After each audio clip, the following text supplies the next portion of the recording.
Halo semuanya, sebelum itu, apakah ada yang tahu apa itu eating disorder? Mungkin ada yang sebagiannya sudah tahu ya. Untuk yang belum tahu, yuk simak video ini. Jadi, eating disorder atau yang biasa disebut gangguan makan dapat didefinisikan sebagai pola makan yang tidak normal yang mencakup asupan makanan yang berlebihan dan pembatasan asupan makanan di bawah batas normal yang terjadi karena masalah psikologis atau emosional. Gangguan ini bisa dialami oleh siapa saja, tanpa memandang usia maupun jenis kelamin. Namun, berdasarkan statistik, lebih banyak wanita yang mengalami simptom ini. Kemungkinan besar karena wanita cenderung lebih peduli dengan penampilan dan bentuk tubuhnya. Lalu apa ya yang menyebabkan gangguan makan tersebut? Jadi, penyebab pasti gangguan makan tidak diketahui, seperti kondisi kesehatan mental lainnya. Mungkin ada penyebab yang berbeda seperti genetik.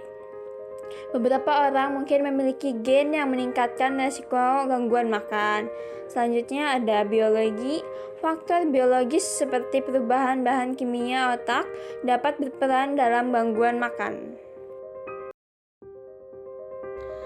Dan ada beberapa faktor yang dapat meningkatkan resiko gangguan makan ya teman-teman, seperti faktor resiko. Jadi siapapun dapat mengembangkan gangguan makan. Gangguan makan sering dimulai pada masa remaja dan dewasa muda, tapi mereka bisa terjadi pada usia berapapun. Faktor-faktor tertentu dapat meningkatkan resiko mengembangkan gangguan makan, termasuk yang pertama yaitu sejarah keluarga.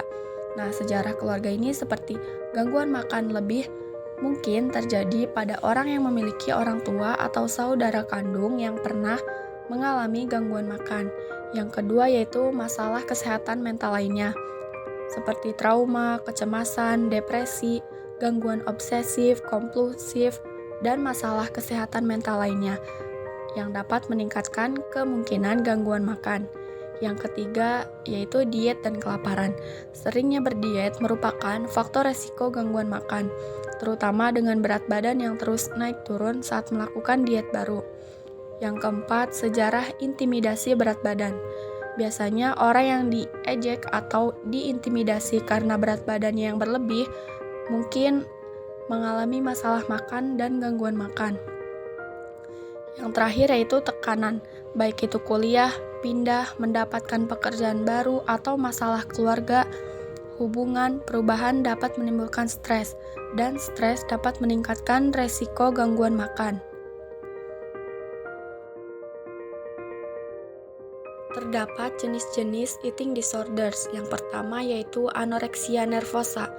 Nah, anoreksia nervosa adalah sebuah gangguan di mana seseorang melaparkan dirinya atau menolak untuk makan karena memiliki ketakutan bahwa berat badannya akan bertambah.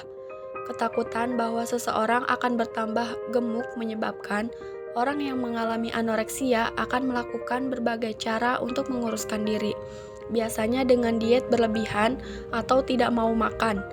Diet ini menyebabkan mereka menjadi sangat kurus.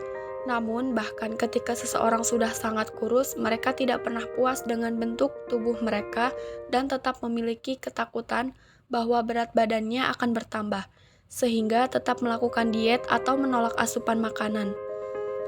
Tidak jarang, kondisi ini menyebabkan penderita anoreksia meninggal. Lalu, yang kedua ada bulimia nervosa.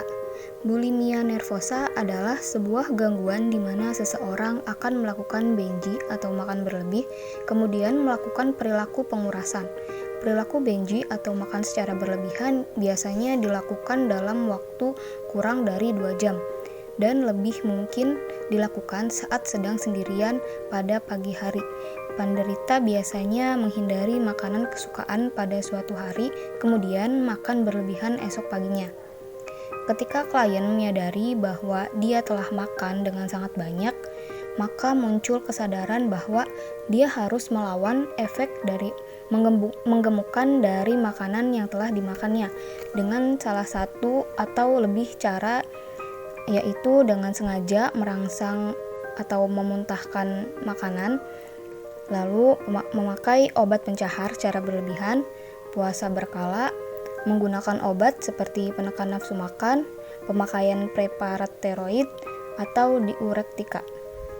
Jenis yang ketiga yaitu binge eating disorders. Binge eating disorders adalah sindrom penyimpangan perilaku makan. Ketika orang mengalami binge eating disorders, dia akan makan dalam porsi yang besar dan tidak dapat mengontrol kapan harus berhenti.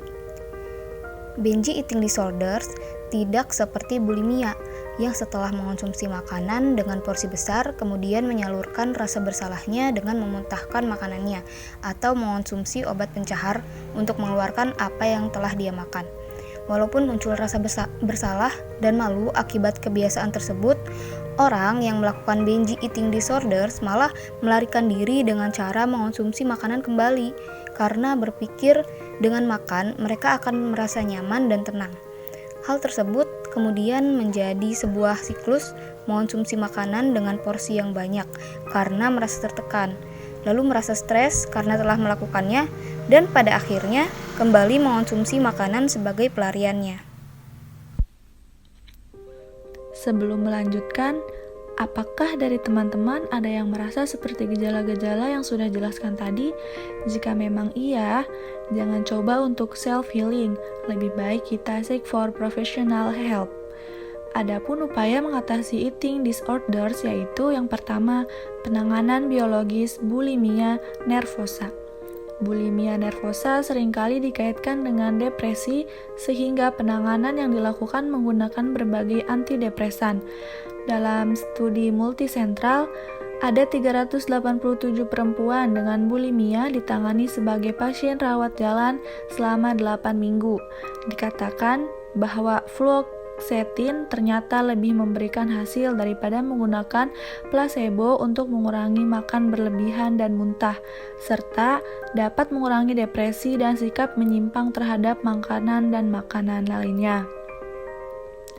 Namun, adapun sisi negatifnya, jauh lebih banyak pasien yang tidak tuntas menjalani penanganan dengan obat-obatan dalam berbagai studi tentang bulimia daripada yang tidak tuntas dengan menjalani penanganan kognitif perilaku.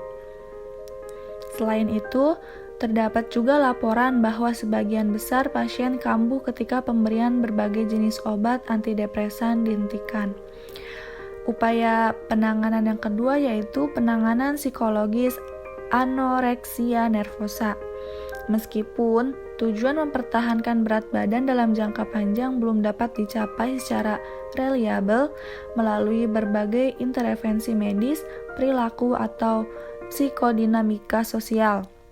Terdapat program terapi perilaku operant conditioning yang cukup berhasil untuk menambah berat badan dalam jangka pendek, agar pasien dapat menghindari komplikasi medis dan mencegah kematian.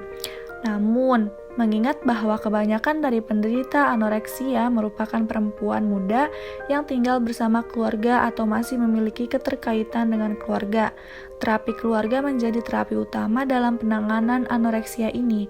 Hal ini juga didukung oleh Minuchin yang mengatakan bahwa simptom-simptom gangguan makanan paling baik dipahami dengan memahami pasien dan bagaimana simptom tersebut tertanam dalam struktur keluarga disfungsional.